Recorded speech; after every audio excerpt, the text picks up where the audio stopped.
This benefits beginners to intermediates. Advanced and Master Assassin players will already know everything in it and can simply use it for review or entertainment.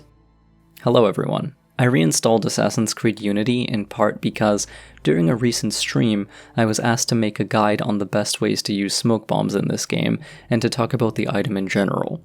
Now, in my opinion, smoke bombs aren't too difficult to understand, and they don't warrant their own guide, but I'm getting the distinct feeling that the reason people are asking me to make all these small guides for mechanics in Unity is just so they can have me be making any kind of content on this game at all. I'm on to you. I've got you all figured out by now. Smoke bombs are a grenade or bomb type, which means two things. First, they exist on the right side of Arno's tool select, like all grenades, and second, they're equipped in a separate slot from his projectiles. This lets you hold smoke in one hand, while holding a berserk blade, phantom blade, or gun in your other hand. This is useful because it lets you have influence on enemies some distance away from you without having to risk unequipping the smoke bomb, and that gives you a lot of safety and a lot of power that you never need to let go of. Smoke is an item that's given to you early on by Arno's mentor, Pierre Belec. He receives it while escaping from the Bastille, and while the game teaches you to use these bombs from combat in order to stun or stall enemies in a fight, this might give some players the wrong idea, since Unity never actually tutorializes how using smoke works outside of a fight. Combine this with smoke being used as a get-out-of-jail-free card in previous games, as well as not causing enemies to be insta-killed from combat in this game, and you can very quickly start to see that this tutorial was a big mistake. Obviously, to learn how smoke is meant to be used outside of combat, we're going to need to look elsewhere. The first cinematic trailer. Pay attention to these moments here. I'll do some commentary explaining what it is we need to be looking at and why it matters. To start off, the flow of this trailer is revealing as to the intended flow of the game. Assassin's Creed Unity's stealth isn't really meant to be slow and methodical. You can play it that way if you want to, but the aesthetics that naturally emerge when a player combines all of Unity's mechanics together more often than not cause a sustained sense of speed. The pacing of stealth in Unity is ever-flowing, always moving. This is what smoke is used for. It not only creates the possibility of stealth where one previously didn't exist, it also accelerates stealth as an overall playstyle. The assassins in this trailer never stop moving. To assist with this, one of them throws smoke onto a group of guards, and the rest of the assassins then eliminate them using their hidden blades and projectiles. This is exactly what we're going to do, and before we do so, I'll explain how smoke actually works. After you unlock smoke bombs through story progress, you can go to any shop in the world. They all have this icon, and you can buy more of them. Smoke bombs cost 10 livres. This is incredibly cheap. At this price, they are the least expensive item in the entire game. You will always be able to buy more no matter how poor you are. This should tip you off to how the game expects you to consume them. A lot. They are so cheap because the design of the game will be pushing you towards slinging them around at will. There's something you don't need to be afraid or apprehensive about using. Their cost is so low in order to protect players from feeling nervous or from feeling any anxiety about wasting them, so don't worry even a little bit about using too many. Go ahead, chuck a smoke bomb. It'll feel nice, I promise. It's good for you. Smoke does two main things. One affects you, one affects enemies. It stuns enemies, and it makes you invisible. As we learned earlier, Belec's tutorial teaches you about the first one. Leo's tutorial will teach you the second. Smoke can be used in a variety of contexts and situations, but it has only two deployment methods: self-smoking and throwing smoke. Self-smoking is when you do a quick tap of the bomb button. Arno will drop the grenade at his feet, clouding a wide radius around himself. It's less useful for stealth and more useful for combat or evasion. Throwing smoke is when you hold the bomb button and aim where you want the smoke to go with your mouse or right stick. It's not possible in combat and very useful for stealth. Quick smoking is noisy and suspicious, and if you do it while an enemy is close to you and looking at you, you'll likely get yourself detected right away. Instead, wait until the enemy's back is turned, creep up, and then stealthily smoke onto the ground behind them. This will leave you undetected, stun all enemies inside the cloud, and block anyone outside the cloud, like gunners, from being able to see what you're doing in it. Whenever you're throwing smoke, the big circle around the impact point will tell you the actual area of the smoke once you let go of the button and the grenade hits the world, so make sure the full area that you want affected is in the circle before you release the button. Throwing smoke allows you to output a field ahead of yourself from relative safety, while staying above the area or staying behind cover. Because you're able to throw smoke while staying very safe, this is the main way you want to be using this item. It's the smoothest method to play around it and build an approach on top of it. So we know how to get smoke, we know what it does, and the 2 ways it can be activated. Now we'll move on to mindset, the right times to use it, and the specific situations that it's best in. Along with dense crowds for them to hide within, smoke is one of a Brotherhood assassin's main battlefield modifiers, and you should think of it as such. This lens allows us to develop the right mindset around the use of smoke because it lets us ask the right question. Why would an assassin want to modify their battlefield, and when? They modify their battlefield to gain an advantage or mitigate a disadvantage. Curiously enough, these correspond to smoking from stealth and smoking from combat. When you're in stealth, you're in a neutral state, even advantageous. Enemies are not attacking you, and a single attack input from you will remove one or more of them. But this leg up over your enemies is fragile and tenuous.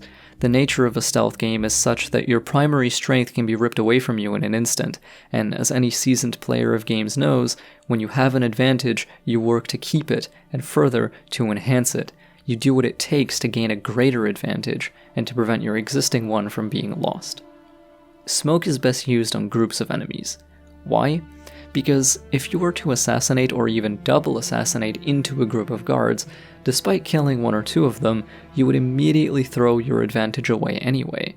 There's no reason to do that if you don't actually have to. And you don't. Smoking a cluster of 4 guards and then assassinating into the cloud will allow you to keep your stealth state and avoid disrupting the rest of the area or drawing attention from anywhere beyond the immediate space around you. Smoke lasts for enough time that you can then move away from the scene before you're discovered.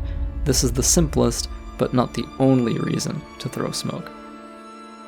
I forgot one of the reasons to pre-smoke 2 guards during planning, so I'm putting it in here now. It's simply that Unity is an unreliable video game. Sometimes you might move to double-assassinate 2 guards, but the game frustratingly only registers a single assassinate, punishing you for something that's not even your fault. This can happen in both low and high profile, but it happens much more in low profile, which is the state you'd be in when trying to be stealthy anyway, so that's really bad. Don't risk it. If you've smoked onto guards before hidden blading them, then it doesn't matter if the game bugs out or doesn't register the double assassinate, because you'll just pick up the second guy after with absolutely no detection whatsoever. Another reason to throw smoke is to give yourself a free approach. Sometimes you find yourself hiding from a guard you want to approach or kill. You can wait for him to turn away and then move up to him, but this brings with it 2 problems. First, it's slow and wastes time. You can save an hour of waiting around over the course of a whole playthrough.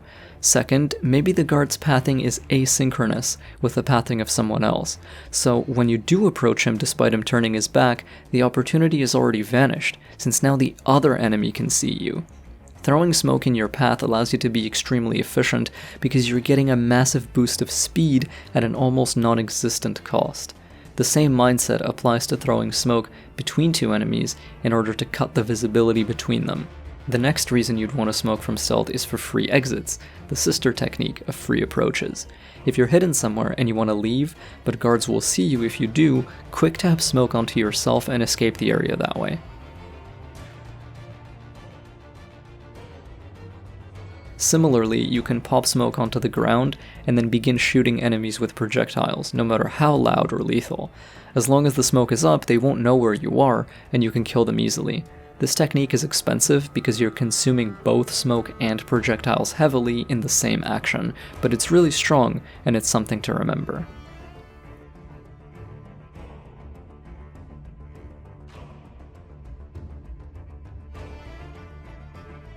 Now, when you're in combat, you have lost the advantage that stealth grants you. Now you're operating at a disadvantage, which grows increasingly vast the more enemies join in fighting you. Unity's enemy AI in combat has a special property that causes enemies to attack with their guns more often the more of them exist in the same fight.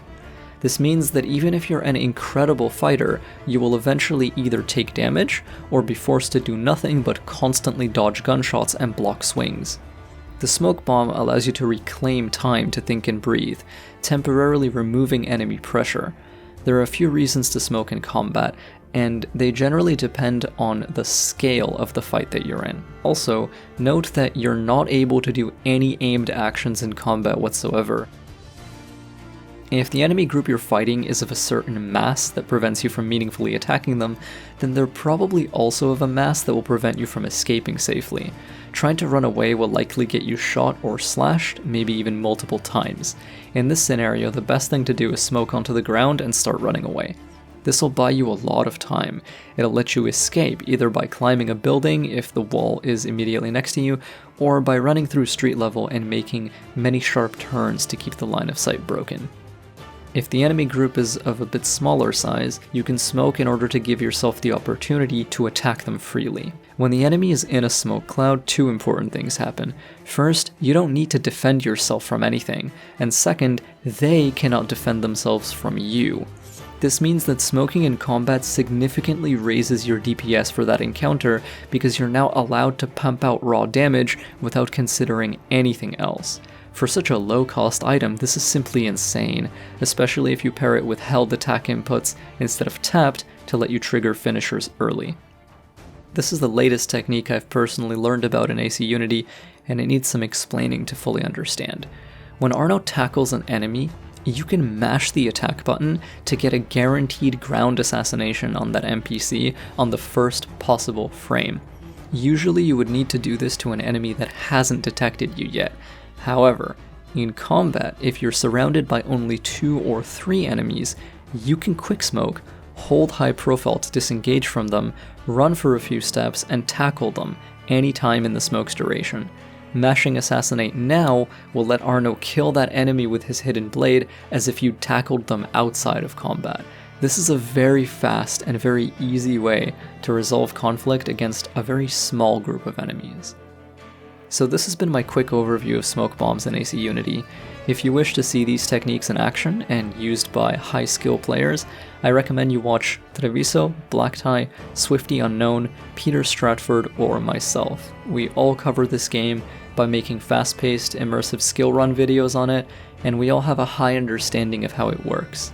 If you want more AC Unity content, you can watch my No Upgrades playthrough of both the base game and the Dead Kings DLC. Thank you so much for watching, and I hope you all stay sneaky.